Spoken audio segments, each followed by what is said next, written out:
Hello అండి, అందరికీ welcome back to our channel. ఈ వ్లాగ్ ఏంటి అంటే, నేను ఫిష్ తెచ్చుకున్నాను, కలర్ ఫిష్.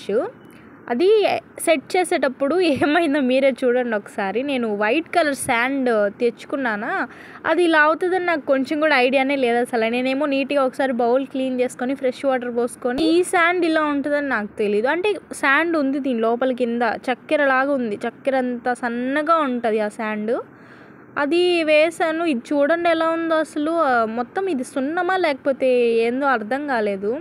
మొత్తానికి పనికి 2 పనులు అయినట్టు నాకు పనికి 4 పనులు అయినవి. ఇది క్లీన్ చేసి, తర్వాత శాండ్ క్లీన్ చేసి, వాటర్ మొత్తం పడేసి, అమ్మో చిన్న పని అవ్వలేదు అసలు. చూడండి పైన ఎలా ఫామ్ అయిందో వైట్ లేయర్. చేతికి కూడా అంటుకోవట్లేదు అది. అట్లాగే ఎందుకంటే చేతికంతా అసలు వాటర్ కూడా అంటుకోవట్లేదు. ఇది క్లీన్ చేసేదానికి ఆల్మోస్ట్ నాకు 1 అవర్ పట్టింది. అంటే శాండ్ అంటే బాగా రుద్ది కడిగాను అనమాట. చేతులు కూడా అసలు గుల్లగా అయిపోయినాయి, చాలా నొప్పి పుట్టేసాను. నా చెయ్యి చూడండి ఎలా అయిపోయిందో, గ్లవ్ అయిపోయినట్టు. నేను పైనే ఫామ్ అయిందని అనుకున్నానా, మళ్ళీ దీంట్లోనే ఒక్కసారి అలా కలిపెట్టాను. వామ్మో ఇంకా చాలా వచ్చేసింది అసలు. ఏందో పిండిగా అసలు షింక్లో పోస్తుంటే చూడండి తెల్లగా పొగలాగా.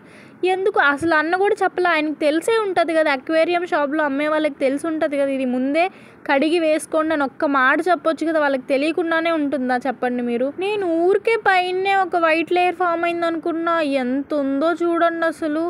దాంట్లో కడిగినప్పుడు వచ్చింది, మళ్ళీ ఇంకా వస్తూనే ఉందని చెప్పి పక్కన ఒక గిన్నెలో మార్చి దాన్ని కడిగి మళ్ళీ దీనికి అతుక్కోపోయింది. గ్లాస్కి మొత్తం అతుక్కోపోయింది. నేను ఇంకా రుద్ది కడుగుతూనే ఉన్నాను దాన్ని. 4 times 5 times కడిగాను నేను. నిజంగా 5 times, అంతకంటే ఎక్కువ కూడా కడిగే ఉంటాను. ఏంటో కడుగుతూ ఉంటే వస్తూనే ఉంది. అసలు మీకు ఇది వచ్చేది ఏంది, ఎవరికైనా తెలిస్తే నాకు చెప్పరా ఒకసారి.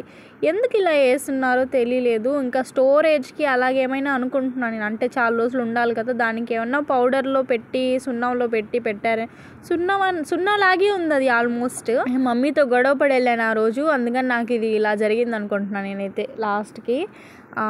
ఇంకా ఇసుకైతే బాగా కడిగేసి ఒక గిన్నెలో పక్కన పెట్టుకొని, మళ్ళీ దీంట్లో నీళ్ళు అంటే ఒకసారి గ్లాస్ కూడా బాగా కడుక్కొని మళ్ళీ నీళ్ళు కొన్ని వేసి, ఈసారి జాగ్రత్తగా మళ్ళీ వస్తుందే అని భయం. ఎక్కడ కదిలిస్తే మళ్ళీ వచ్చేస్తుందని భయం వేసింది. ఇంకా రావట్లేదులే అని చెప్పి కొంచెం నీళ్ళు వేసుకొని ఇంకా ఫిష్ అరేంజ్మెంట్కి అయితే రెడీ అయిపోయింది.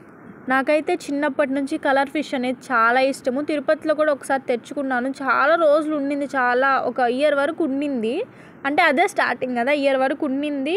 సడన్గా ఏమైందంటే చేపలేం చచ్చిపోలేదు, కానీ ఆ బౌల్ వచ్చి పగిలిపోయింది కడిగేటప్పుడు. ఇంకెందుకులేనని చెప్పి ఇంకా తర్వాత తెచ్చుకొని కూడా లేదు. ఇంకా మళ్ళీ ఇదే తెచ్చుకోవడము.